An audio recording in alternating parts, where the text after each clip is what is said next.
Kausapin po natin ang tagapamuno ng Committee on Basic Education and Culture ng House of Representatives, si Pasig City Congressman Roman Romulo. Congressman Romulo, magandang morning. Si Katunying po ito. Magandang umaga rin, Katunying, at sa lahat na nakikinig, nanonood, good morning po sa ating lahat. Opo, ano ba, tatanggalin na raw ang senior high school. Kayo po ba, anong stand nyo doon, Congressman? Actually, Katunying, kung maalala po natin, almost 3 years ago na po, nag-file rin po si former President Gloria Macapagal Arroyo ng bill sa Kamara tungkol rin po dito sa tinatawag niyang K+10+2. K to 10+2. So nadinig na rin po namin yung issue na ito at meron na kaming lumabas on third and final reading na aming version tungkol dito sa pag-reform ng K to 12. Totoo yan, Katunying. Talagang marami po may gustong alisin na yung grades 11 at grades 11 and 12. Pero sa totoo, Katunying, medyo mahabang usapin pa yan.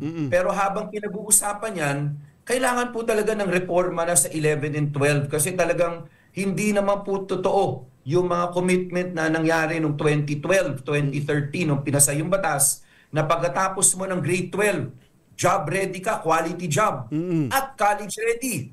Pero since medyo mahaba pa yung usapin kung alisin yung 11 and 12, meron po kaming version na napasa na on third and final reading sa House of Representatives.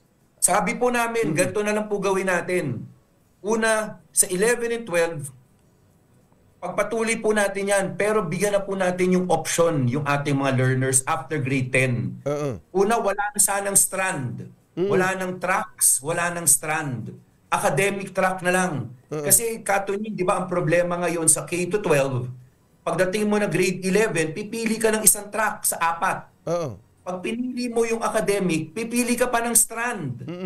Marami po, pag pinili po nila sa kolehiyo, ay kurso na hindi tumatapat sa strand na pinili nila, nagkaka-bridging programs pa. Umaba na po ang basic elementary, dinagdagan na natin ng 11 and 12, dadagdag pa, depende sa programa ang kolehiyo. Nagkaka-bridging programs kasi po. And Katunying, may cases pa na hindi po pinapayagang pumasok sa kurso pinili pag mali yung STEM, pag mali yung strand na pinili. Kunyari engineering. Ang gusto nila STEM. STEM. So kawawa po ang bata. So sa amin po ganito, after grade 10, tanggalin na natin yung strands, tracks, academic na lang. At bawasan na natin yung 31 subjects. Gawin na lang po natin simple yung core subject. 31 subjects ang senior high school. Sa ngayon po, 31, ang proposal ng DepEd ngayon, parang pareho na po sa amin. Sa bill namin, gawin na lang po natin. Sa amin nga po, 8 ang sinasabi namin. Yung 8 naiiwan na GE subject sa first year. Ang proposal ngayon ng DepEd, magpa-pilot na po sila in 800 DepEd schools. 5 na lang, 5 subject na lang. Tapos ang grade 12, puro electives na lang. Yan naman ang proposal. Tama po yun, bawasan na natin, siguraduhin po natin yung number 1 problem natin sa ating bansa based on the FLEMS, based on the PSA exam. Ang sabi po ng PSA exam, functional literacy ang problema. Yes, marunong magbasa, hindi naintindihan. Nako, sinabi nyo pa. Yes. So, doon na tayo mag-focus from 1 to 12, siguraduhin natin, marunong magbasa at naintindihan. Alam mo, Katunying, kasi, nawala tayo lagi pinag-uusapan dati critical thinking, di ba? Hanggang ngayon. Pero bago mag-critical thinking, kailangan mo functional literacy. Tama, dapat naiintindihan mo muna. Dapat naiintindihan mo muna yung pinagagagawa mo. Yes. paano ka magiging critical thinker kung hindi mo naiintindihan yung binasa mo? Tama, Katunying, kayo na sinasabi natin. Maserin po tayo, no? Si Sec. Sani Angara naman ay talagang pareho naman po yung objective natin na talagang tumututok na rin ang DepEd ngayon doon sa tinatawag na functional literacy. From K to 12 po, kailangan grade 1 pa lang, bawasan na natin yung subjects at yun naman ang sinabi sa atin ng DepEd. This coming academic calendar, babawasan na po ang grades 1 to 3. Gagawin 5, 6 subjects na lang sa grade 3 kasi may science, pero nakatutok sa reading comprehension. Sa senior high school po, importante po ito. Oo. Sobra po ang 31 subjects. Totoo. Bawasan na po natin yan. Opo. Hindi rin naman po tayo nakaproduce ng college-ready students. Oo nga, sige nga, ang K-12 program ay, sabi ko nga kanina, magdo-12 anyos na eh. No? Malapit na maging teenager ito eh. Ang tanong namin, maikli lang, Congressman, ano po ang naging assessment ng House Committee on Education sa K-12 sa nakalipas na mahigit isang dekada? Hindi po niya na-fulfill yung commitment niya na dapat job ready for quality jobs at college ready. Hindi kasi ho preparado eh. Unang-una, ang daming subjects, wala namang enough teachers na specialize dun sa mga subjects na gusto nilang ituro.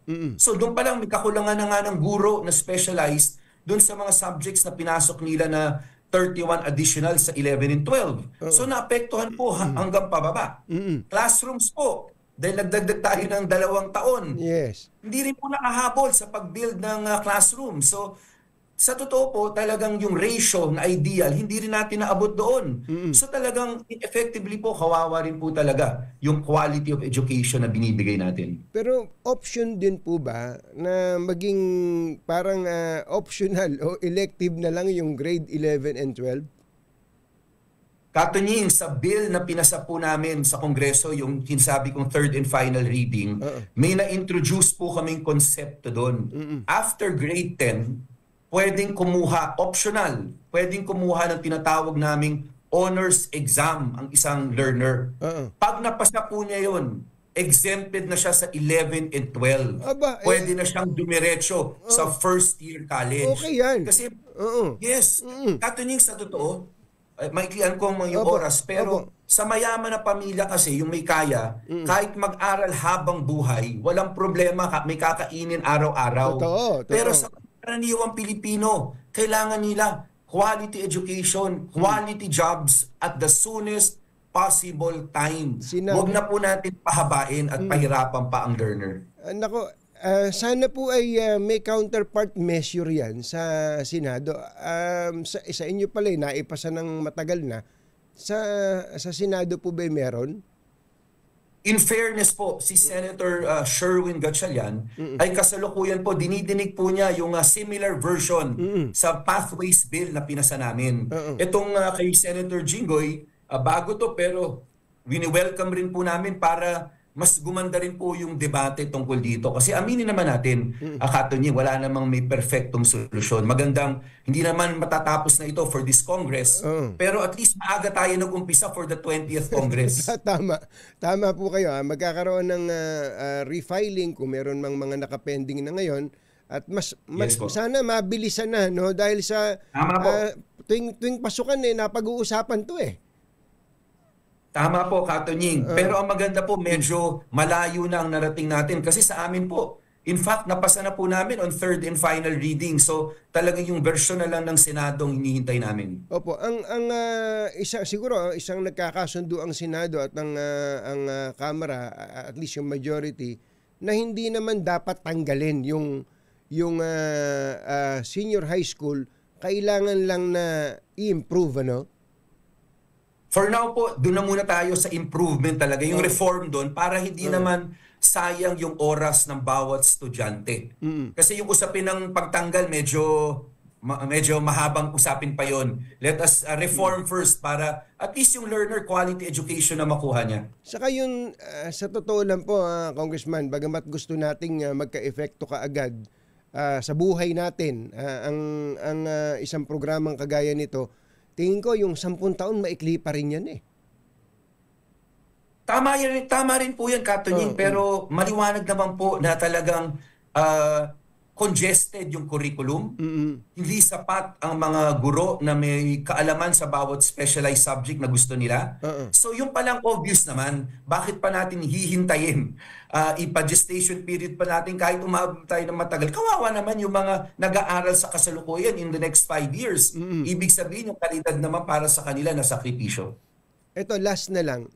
Meron po sinabi si Senator Sherwin Gatchalian na parang ang dating sa akin ba't ba pinag-iinitan nyo yung K-12? Ba't di natin hiklian na lang yung college? Kung andyan yung senior high school, pero ang kolehiyo, gawin na lang natin 3 taon. Actually, Captain Ying, yan ang lumabas dito sa hearing namin sa House. 2 weeks ago po, ang proposal kasi po namin, di ba, yung 8 GE subjects sa first year college, kopyahin na lang. Nung Wednesday, 2 weeks ago, bumalik po sa amin ng DepEd at SHED sa House. Ang sabi nila, na-identify na nila na talagang totoo, may 8. Sabi nga nila, yung 8 yun, pwede na natin, yung 5, pwede na nating ibaba. Tanggalin na natin sa first year college. Yung 3, ay pwede naman raw nilang tingnan kung paano mabababa. Sabihin natin 8 or 7 yun. 21 units yun to 24 units. So that's 1 whole SEM. Ang issue na lang po ngayon na dapat pag-aralan ng both House and the Senate ay meron mga legislated na mga GE subjects.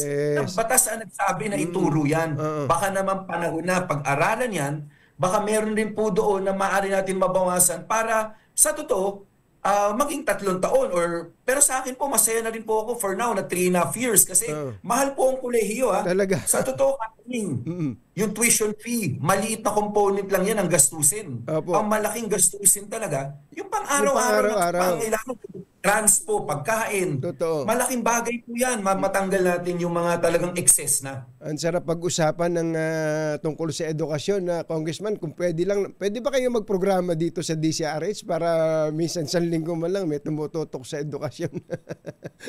Sana nga po, Anthony, kasi maganda na yung pag-uusap tungkol sa bagay na ito. Malayo na rin. Yes, sir. Congressman Roman Romulo, maraming salamat po at kumusta po kay Mrs.?